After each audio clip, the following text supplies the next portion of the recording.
రోమీలకు రాసిన పత్రిక 5వ అధ్యాయము 6వ వచనంలో యేసుక్రీస్తు ఏం చేస్తాడో దేవుని వాక్యం సెలవిస్తుంది.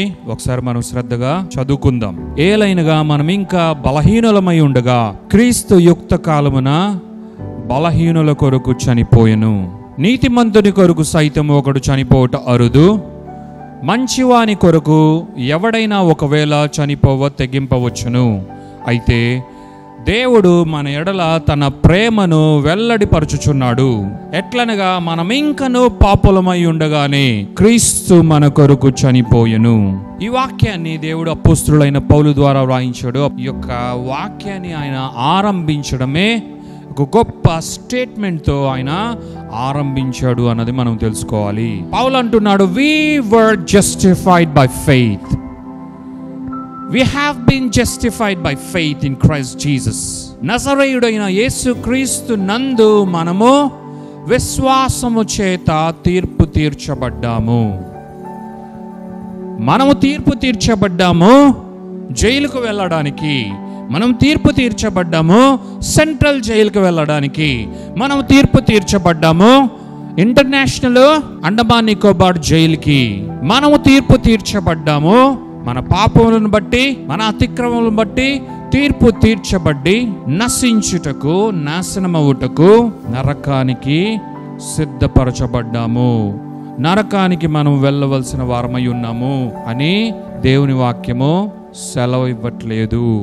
న్యాయాధిపతి అయిన దేవాతి దేవుడు, పరిపూర్ణ న్యాయవర్తనుడైన మన దేవుడు, మన జీవాధిపతి, మన దేవాతి దేవుడు మన పట్ల ఆయన తీర్పు ఎలా తీర్చినా న్యాయమే. ఎందుకంటే మనం దానికి అర్హులమే.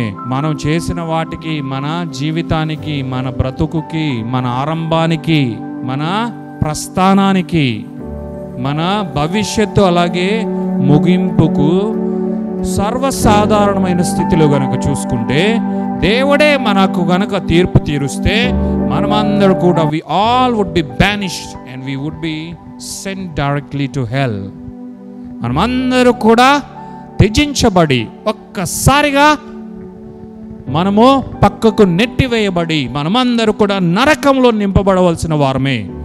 కానీ ఆయన తీర్పు అలా జరగలేదు. ఆయన విశేషమైన తీర్పును తీర్చాడు మన దేవాతి దేవుడు. ఆయన పంపించిన యేసుక్రీస్తునందు ఎవరైతే విశ్వాసం ఉంచారో, ప్రేమ చేత యేసుక్రీస్తు అయితే ఈ భూమి మీదికి మన కొరకు ప్రాణం పెట్టడానికి వచ్చి శిలువ కార్యాన్ని జరిపించి ఆయన మరణించి తిరిగి లేచాడు. ఆ సజీవుడైన యేసుక్రీస్తునందు ఎందరైతే విశ్వాసం ఉంచిరో, కేవలం విశ్వాసమే, ఇక్కడ ఏమీ మిగిలినవేమీ లేవు, కేవలం విశ్వాసమే. విశ్వాసంతో పాటు ఇంకొన్ని ఉన్నాయి, అవి మీరు చూడండి, పర్వాలేదు. 6 months టైంలో మీరు అవన్నీ పే చేసేయండి. 1 year తీసుకొని అవన్నీ కూడా బ్యాంకులో డిపాజిట్ చేసేయండి అని కాదు. కేవలం విశ్వాసమే. కేవలం యేసుక్రీస్తునందు నమ్మిక, విశ్వాసం ఉంచడం మాత్రమే ఎందరైతే చేశారో వారందరికీ ఆయన ఒక గొప్ప తీర్పును తీర్చాడు తండ్రి అయిన దేవుడు. ఒక అత్యున్నతమైన తీర్పును తీర్చాడు తండ్రి అయిన దేవుడు. ఇక మీరెవ్వరు కూడా నరకానికి వెళ్ళవలసిన వారు కారు. ఇక మీరు మీ దుష్టత్వం నుండి, మీ అతిక్రమము నుండి, మీ పాపముల నుండి, మీ శాపము నుండి విడుదల పొందిన వారు. నా కుమారుడు మీ కొరకు చనిపోయాడు. హల్లెలూయా. నా కుమారుడు మీ అందరి కొరకు ప్రాణం పెట్టాడు. నా కుమారుడు మీ అందరి కొరకు గాయములు నొందాడు. నా కుమారుడు తన ప్రాణాన్ని మీ అందరి కొరకు పణముగా పెట్టాడు.